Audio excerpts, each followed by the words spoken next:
ফের মোথাবাড়ি বিধানসভা এলাকায় কংগ্রেস দলে ভাঙন ধরালো রাজ্যের শাসক দল তৃণমূল। এবারে রথবাড়ি গ্রাম পঞ্চায়েতের কংগ্রেসের প্রতীকে জয়ী 3 পঞ্চায়েত সদস্য কংগ্রেস দল ছেড়ে যোগদান করলেন তৃণমূলে।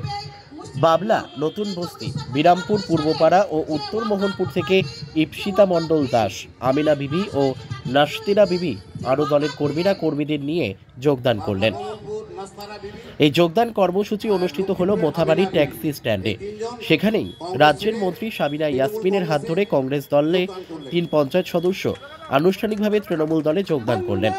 এই যোগদান কর্মসূচিতে উপস্থিত ছিলেন মালদা জেলা পরিষদের সদস্য ফিরোজ শেখ, শামসুদ্দিন আহমেদ, কালিয়াচক 2 নম্বর ব্লকের ভাইস প্রেসিডেন্ট হাসু আহমেদ, নাসির আহমেদ সহ অন্যান্য কর্মীরা। এই যোগদান মমতা বন্দ্যোপাধ্যায়ের উন্নয়নের জনজোয়ার দেখে কংগ্রেস ছেড়ে তৃণমূলে যোগদান করলেন জানালেন মন্ত্রী সাবিনা ইয়াসমিন বলে জানা গেছে। মালদা থেকে বিশ্বজিৎ মণ্ডলের রিপোর্ট, এস নিউজ বাংলা। আমি তৃণমূল কংগ্রেসে যোগদান করলাম সাবিনা ইয়াসমিন এবং মমতা ব্যানার্জির উন্নয়ন প্রকল্পের জন্য অনুপ্রাণিত হয়ে দলে। আগে কোন দল করতেন? আগে কোন দল করতেন? কংগ্রেস। কোন গ্রাম পঞ্চায়েত? রথবাড়ি গ্রাম পঞ্চায়েত। রানিং পঞ্চায়েত সদস্য? হ্যাঁ। কি নাম আপনার?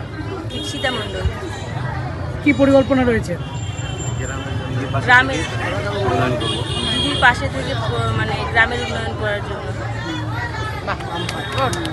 আমরা ভীষণ আনন্দিত যে একে একে আমাদের তৃণমূলের কংগ্রেসের শক্তি বৃদ্ধি হচ্ছে এবং বিরোধী পার্টিদের শক্তি ক্ষয় হচ্ছে।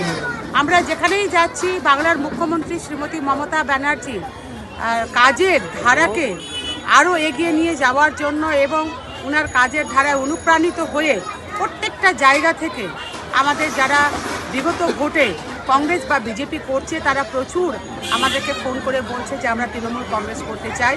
আজকে তারই একটা অংশ আমাদের রথবাড়ি অঞ্চলের 3 জন কংগ্রেস থেকে আগত 3 জন পঞ্চায়েতের সদস্য, তারা কংগ্রেস থেকে জিতেছিল। আজকে এই শুভ মুহূর্তে 3 জনই আমাদের মমতা ব্যানার্জির পতাকা, দলীয় পতাকা তুলে নিলেন। আমরা সকলে কালিয়াচক 2 ব্লক তথা মোথাবাড়ি বিধানসভা তৃণমূল কংগ্রেস কমিটির পক্ষ থেকে তাদেরকে তৃণমূল পরিবারে স্বাগত জানাচ্ছি এবং আগামী দিনে একসাথে কাজ করব এই প্রতিজ্ঞাবদ্ধ হচ্ছে।